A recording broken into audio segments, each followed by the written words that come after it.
today's video, I'm going to show you how to look your best while FaceTiming or Zooming a friend, coworker, or loved one. Hey everyone, this is Lisa. Welcome to my YouTube channel, Lisa Monique, where we cover all things beauty and lifestyle for the over 50 woman. So back in 2020, when everything kind of switched to virtual meetings and virtual work, there were a lot of videos out there about how to look better in Zoom and things like that. But a lot of people aren't Zooming for work. And a lot of people have kind of just switched more to FaceTime to talk with their grandkids or keep in touch with other friends. Or sometimes they will still do Zoom meetings, to gather with a group of friends or do a Bible study or something like that. So today's video, I'm just going to go over some quick techniques and tips to help you look your best. And I am going to be switching out of my professional camera and show you footage from my phone and from my laptop so you can kind of see the difference. Okay, so let's get started. The first rule of thumb for having the best quality images for Zoom and FaceTime is having good light. Now, I've got a professional light here, so it is a nice even light. Sometimes it's a little bit bright. You can do adjustments, but you can do a lot of different things for good lighting. In fact, I'll just go over here. I'll turn off my light first. Okay, so your iPhone typically will do a really good job at adjusting for the light. But one thing sometimes people will do is they will actually get in front of natural light and think that this is going to be, better lighting for them. But you can see it's almost too bright. It makes you squint a little bit. It actually reflects, makes your nose look larger. And it's actually not the best lighting. But just stepping back from the light is much more flattering lighting. The other thing is the height of your phone when you are FaceTiming.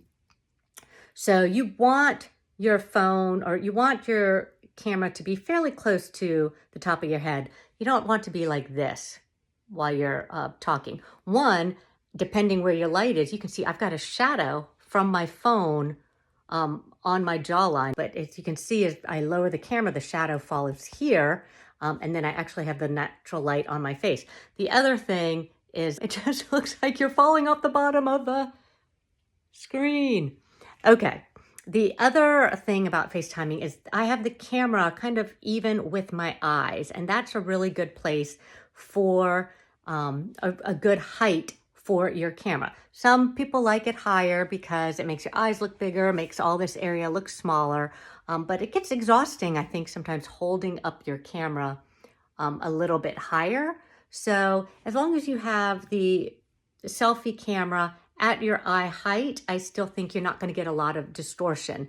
If you get it in too close, sometimes you can get a little bit of distortion, but just holding it out just a little bit, not quite full arm's length, but with a nice, easy bent arm gives you the best perspective, and it is a nice, flattering angle when you are talking and FaceTiming. Now, if you don't want to hold your camera the whole time you're FaceTiming, I love this little stand. I can pop my phone in it, and see I have it horizontal here, but it just twists and you can make it vertical, and you can leave this on your table, especially if you FaceTime regularly, like if you have Sunday nights with your kids or something like that, or grandkids. It makes it really easy for you to just set it up, get it at the right height, and have it at a good angle for the entire conversation without tiring out. And this way also, if you swap out people, if someone else wants to stick their head in and everything like that, it makes it really easy. And I've got this on Amazon. I think they were like $15. I'll put the link down below. Okay, so let's try computer work. So this might be Zoom, this might be just FaceTiming on your computer. A lot of times people just have it in their lap. Again, be really low and kind of have the camera going up their nose. So you don't want that. You can change it just by leaning the computer towards you. Now it is also getting pretty dusk here. So you might think there is enough light, but you can see it's very kind of soft, and the picture is not very crisp, and that happens when you don't have enough light. Now I still am in front of a window, so this is front facing light. But if I had overhead lights, a lot of times I'll have really dark circles. I don't even know if I have overhead lights in the house, but let's go ahead and move and change up the lighting a little bit. All right, let's see. Oh, there's some overhead lighting here. Okay, well, this is better. But you can see, I want you to show you. Here's the overhead lighting is not overhead. It's in front of me behind the laptop, and that's where you want your light. If you are directly underneath overhead lighting, can you see how you get the shadows under the eyes? So you can see there gets to be a point with the overhead light and you just get these really bad shadows under the eye. So you do want the light to be, if it's overhead light, you do want it to be behind the laptop camera. Okay, you can also just take, hold on one second, I'm walking. All right, so this is what it would look like if I just had like a side light over here. Still not that flattering, but you can take a desk light. This is just a regular desk light, and put it behind there, and put it behind again, so you're getting light over your whole face, and you can see how much crisper the picture is. I would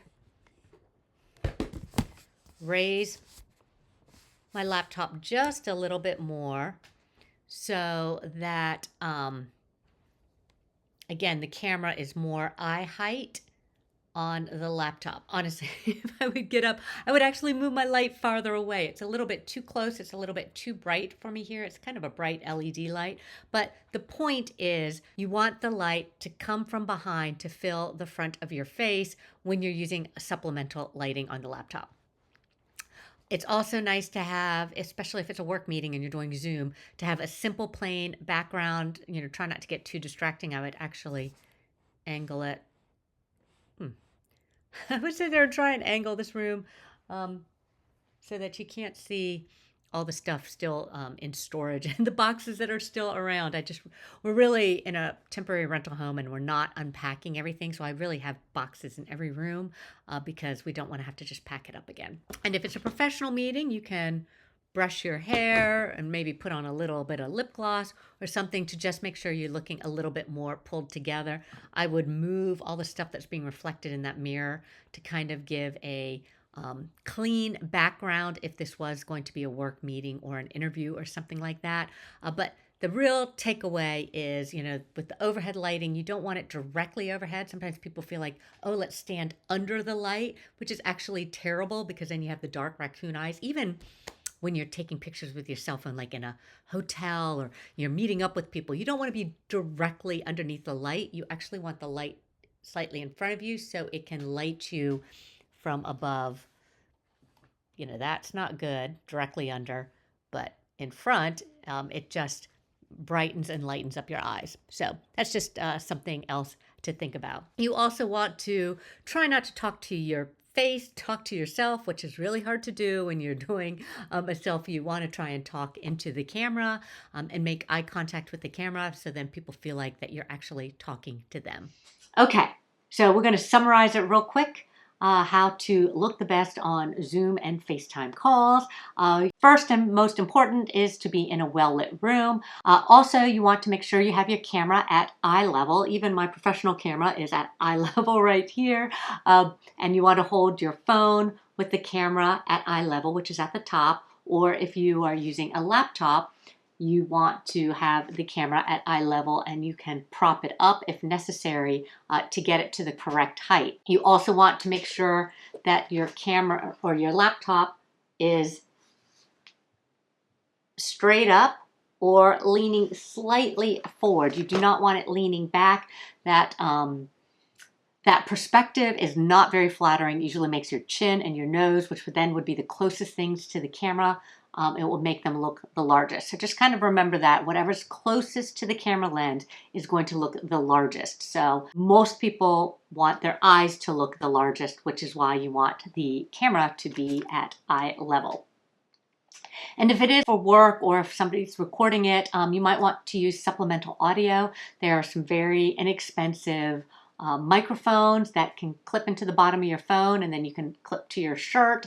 I use what they call a shotgun mic, which is a mic on top of my camera. You can get external mics for your laptops, all kinds of different things. If somebody's having difficulty hearing you and understanding you, you might want to add a supplemental microphone. If it is for work, make sure you are presenting yourself in the most professional way possible. And that is it. I hope you enjoyed this quick video, and I hope to see you again soon. Thank you so much for watching.